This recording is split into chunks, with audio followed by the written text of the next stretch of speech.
Balas dendam itu tuh bisa pakai cara apa aja. Mulai dari cuma nyelakain dalam hal simpel, bisa juga mau ngebunuh, sampai-sampai nyantet kalau udah sampai kesel dan sakit hati banget.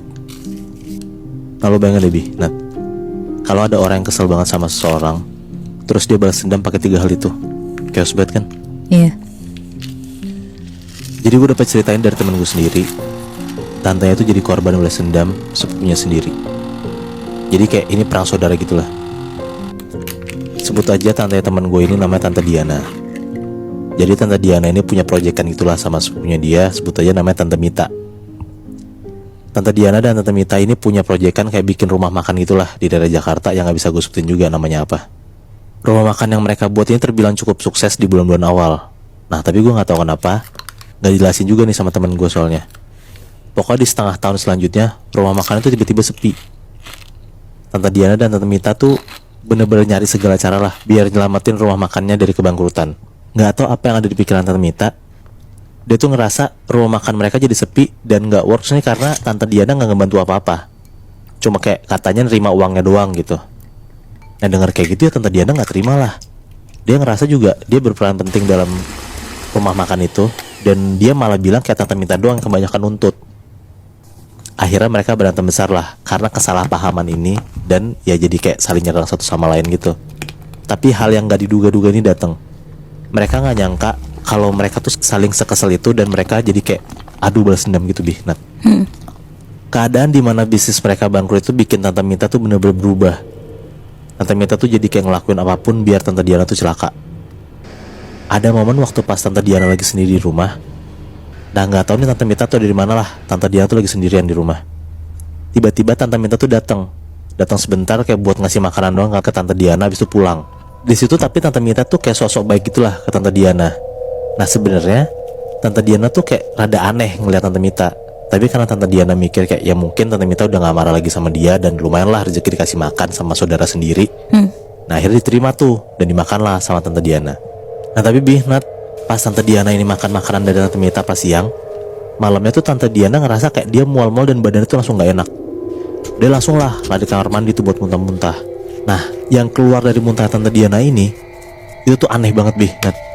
Pas dia muntah, yang keluar tuh kayak belatung, kecoa, sampai kan rambut panjang tuh keluar dari mulut Tante Diana gitu. Dia muntah kecoa Muy. Iya. Bah gila. Di situ Tante Diana tuh bener-bener lemes banget. Dia tahu dan dia sadar kalau ini ya pasti ulah sepupunya sendiri yang mau nyelakain dia. Tante Diana tuh abis muntah-muntah, dia langsung lah datengin Ustadz malamnya buat minta doain biar dia tuh dijauhin sama hal-hal mistis. Nah alhamdulillahnya kebesokannya badan Tante Diana tuh udah mulai enakan dan dia gak ngerasa lah ada hal aneh lagi di badannya. Seminggu udah lewat, ternyata teror dari Tante Mita ke Tante Diana tuh belum selesai juga. Ada satu waktu pas Tante Diana tuh baru keluar dari rumahnya sambil nyetir mobil sendiri nih, ternyata Tante Mita tuh ngikutin dari belakang. Nah pas lagi di perempatan yang gak ada lampu merahnya, itu kan rawan banget kecelakaannya. Nah tiba-tiba mobil Tante Diana tuh diserempet dari belakang sampai mobil tuh kedorong maju gitu. Nah pas banget dari arah kanan mobil Tante Diana tuh ada truk lagi ngelintas. Seketika mobil Tante Diana tuh ditabrak kenceng banget sama truk itu Nat. Tante Diana tuh di situ bener-bener gak sadarin diri karena kecelakaan itu. Dan pas bangun-bangun, Tante Diana tuh udah ada di rumah sakit dengan keadaan tulang-tulang Tante Diana tuh bener-bener banyak banget yang remuk, yang patah.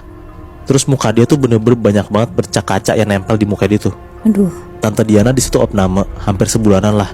Dan dia masih nggak tahu kalau itu adalah ulah sepupunya sendiri yang tega ngebunuh dia dengan cara keji. Yang niatnya mau ngebunuh tapi untungnya kan nggak meninggal Tante Diananya ya.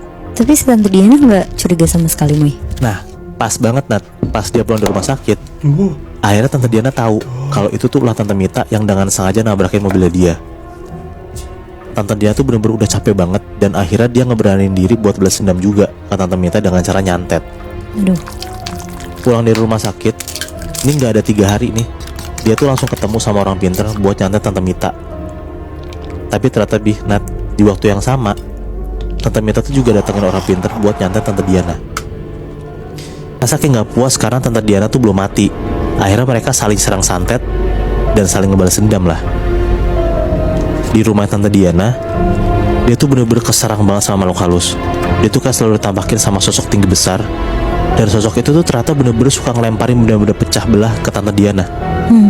Jadi ada satu momen dimana kayak Tante Diana tuh denger banyak kayak suara gelas, piring pecah dengan sendirinya gitu. Nah pas dicek ke dapur, ternyata beneran pecah. Yaudahlah disitu dibersihin aja sama Tante Diana.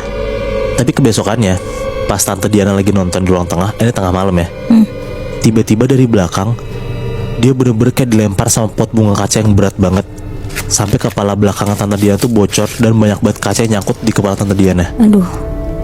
Pas Tante Diana yang ke belakang sambil kesakitan, dia ngeliat ada kayak sosok tinggi besar itu persis di belakang dia, Bi. Nah hal yang sadis itu juga terjadi di kehidupan Tante Mita. Bahkan kayaknya lebih chaos lagi nih. Anaknya Tante Mita ini tiba-tiba sering banget kesurupan, dan kesurupannya tuh kayak selalu ngambil pisau dan selalu berusaha nusuk Tante Mita di tiap malam. Anjir. Jadi selama 3 hari berturut-turut, anaknya Tante Mita tuh kalau tengah malam suka teriak-teriak sendiri dari kamarnya. Nah pas dicek sama Tante Mita, anaknya tuh udah bawa pisau, udah megang pisau gitu. Nah di situ Tante Mita coba buat ngambil pisaunya dan nenangin anaknya lah. Tapi anaknya tuh bener-bener teriak-teriak sampai bener-bener kayak orang kesurupan gitu lah. Hari pertama dan hari kedua, kondisi Tante Mita tuh aman-aman aja. Cuman anaknya aja nih yang coba nyelakain diri. Nah tapi pas hari ketiga, pas banget Tante Mita baru sampai rumah tengah malam nih, habis acara sama teman-temannya. Pas dia sampai rumah, semua orang udah pada tidur tuh, termasuk suami Tante Mita dan anak-anaknya Tante Mita juga. Nah by the way Tante Mita tuh punya 2 anak. Yang kesurupan itu anak terakhir ya, dia masih SMP. Oke.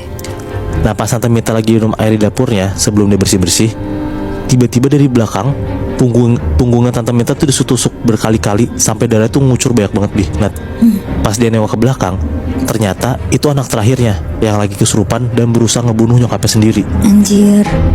7 tusukan tuh masuk ke dalam badan Tante Mita, sampai-sampai Tante Mita tuh teriak-teriak dan dia pingsan lah. Nah suaminya kebangun lah dengar istri teriak-teriak kan. Pas dia keluar kamar, dia ngecek, ternyata istri udah lemes, udah pingsan. Akhirnya suaminya Tante Mita tuh ngebawa Tante Mita ke rumah sakit. Pokoknya kejadian demi kejadian mistis dan keji itu benar-benar ada di kehidupan mereka, karena ya mereka saling balas dendam. Tapi akhirnya semua selesai tuh dengan ranah hukum. Keluarga mereka tuh sampai benar-benar turun tangan biar ini semua beres. Dan untungnya mereka tuh ngambil jalur damai. Walau ya sebenarnya nggak damai-damai juga sih, karena sampai sekarang kata temen gue, 2 tantenya itu ya masih nggak ngobrol satu sama lain. Gila Moy. Terus habis itu bisnisnya mereka gimana? Bisnis mereka udah langsung beres sih, Nat. Karena sebelum mulai adanya balas dendam itu emang udah tutup bisnisnya. Nah pas bisnisnya itu tutup, maka tuh mereka saling balas dendam, saling nyelakain satu sama lain.